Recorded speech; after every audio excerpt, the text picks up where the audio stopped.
Good morning everyone. આપણે ટ્રાયેજનું નામ તો સાંભળ્યું જ હશે, TRIAGE. તો ટ્રાયેજ શું છે? ટ્રાયેજ એ એવી પદ્ધતિ છે કે જેમાં જ્યારે પેશન્ટ આવે છે ત્યારે તેને કેટલી પ્રકારની ઇન્જુરી થઈ છે, એ ઇન્જુરી કેવી છે, વધારે ઘાતક છે એટલે સિવિયર છે કે માઇલ્ડ છે કે કઈ રીતનાનું છે, એ નક્કી કરવા માટે આપણે તે પેશન્ટ્સને અલગ અલગ કેટેગરીમાં ડિવાઈડ કરીએ છીએ. એટલે એને શું કહેવામાં આવે છે? ટ્રાયેજ. મતલબ કે પેશન્ટ કેટલું સિવિયર છે એ પ્રમાણે મેડિકલ કેર આપવાની આ પદ્ધતિ છે, એને ટ્રાયેજ કહેવામાં આવે છે. ટ્રાયેજમાં પહેલો કલર કોડ હોય છે કે રેડ. રેડ મતલબ કે પેશન્ટ એકદમ સિરિયસ છે, જેને તાત્કાલિક ઇમરજન્સીની જરૂર છે. દાખલા તરીકે હેડ ઇન્જુરી છે, કાર્ડિયાક અરેસ્ટનું પેશન્ટ છે, કે O2 આપણે એકદમ ઓછો થઈ ગયો હોય, SpO2 આપણે ચેક કરીએ તો એકદમ ઓછો થઈ ગયો હોય, લંગ્સને લગતું કંઈ તકલીફ થઈ ગઈ હોય, તેને ઓક્સિજન લેવામાં ડિસ્ટ્રેસ થયેલું હોય છે, બરાબર છે. તો આવા પેશન્ટ્સને આપણે રેડ કેટેગરીમાં મૂકવાના છે અને રેડ ટેગ લગાવવાનું છે, બરાબર છે, કે જેને તાત્કાલિક સારવારની જરૂર છે. અગર એને સારવાર આપણે 1 થી 3 મિનિટ 1 થી 5 મિનિટમાં ના મળે તો એ કદાચ પેશન્ટ એક્સપાયર પણ થઈ શકે છે. તો આવા ક્રિટિકલ પેશન્ટને ફર્સ્ટ કેટેગરી આપણે એટલે કે રેડ ટેગ મારવાનો છે અને રેડ કેટેગરીમાં મૂકવાનું છે. પછી બીજું છે કે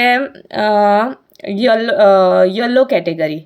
પેશન્ટને જ્યારે ઇન્જુરી થઈ જ છે, પેશન્ટને વાગ્યું છે, માથામાં વાગ્યું છે, પણ એટલું બધું બ્લીડિંગ નથી થતું કે પેશન્ટ તાત્કાલિક મરી જાય, તો એવું પેશન્ટ હોય કે જે અડધો કલાક સુધી વેઇટ કરી શકે, એને મેડિકલ ટ્રીટમેન્ટ અડધો કલાક લેટ આપવામાં આવે તો એ એક્સપાયર થતું નથી.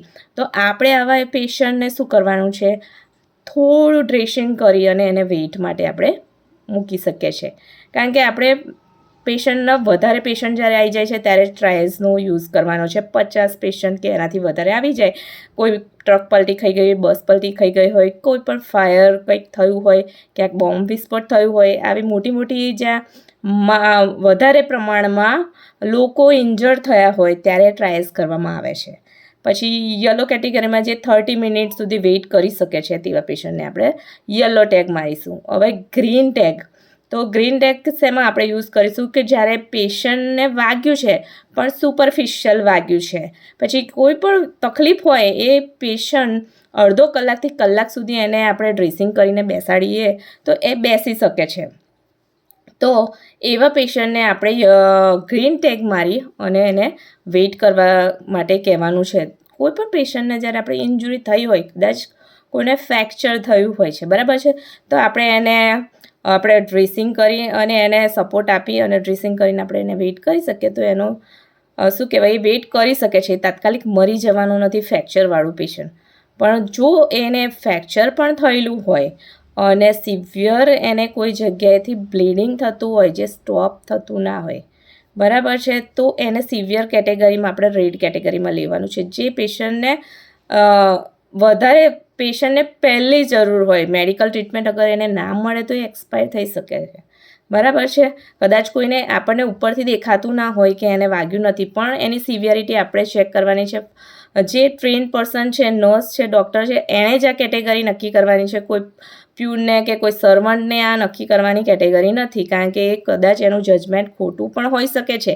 એટલે આપણે એને માસ કેઝ્યુલિટી આવે છે ત્યારે બહુ જ કેરફુલી આ ટેગ લગાવવાના હોય છે, બરાબર છે. તો કદાચ કોઈ પેશન્ટ આવા ટેગના કારણે એક્સપાયર ના થઈ શકે, એટલે સિવિયરિટી ચેક કરવાની છે આપણે કે આટલો વેઇટ કરી શકશે, ટાઈમિંગ આટલો વેઇટ કરી શકશે કે નહીં, કે થોડીક મેડિસિન આપીને ડ્રેસિંગ કરીને સ્ટોપ એને કરી શકીએ છીએ, આપણે એનું બ્લીડિંગ સ્ટોપ કરી શકીએ, કે પેશન્ટ વેઇટ કરી શકે, થોડુંક એને ઇન્જેક્શન આપી દઈએ કે એક ટેબ્લેટ આપી દઈએ તો વેઇટ કરી શકે. એવા પેશન્ટને અલગ અલગ કેટેગરીમાં આપણે ડિવાઈડ કરવાના છે. હવે બ્લેક ટેગ કોને મારવામાં આવે છે? દાખલા તરીકે બ્રોડ ડેડ પેશન્ટ આવ્યું છે તો એને બ્લેક ટેગ મારીને સાઈડમાં મૂકવાનું છે.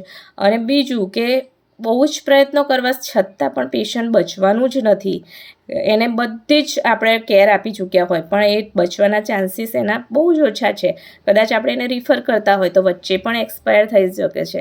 તો એવા પેશન્ટને આપણે બ્લેક ટેગ મારી અને એને આપણે સાઈડમાં બેસાડી શકીએ છીએ. તો આ થયું ટ્રાયેજ.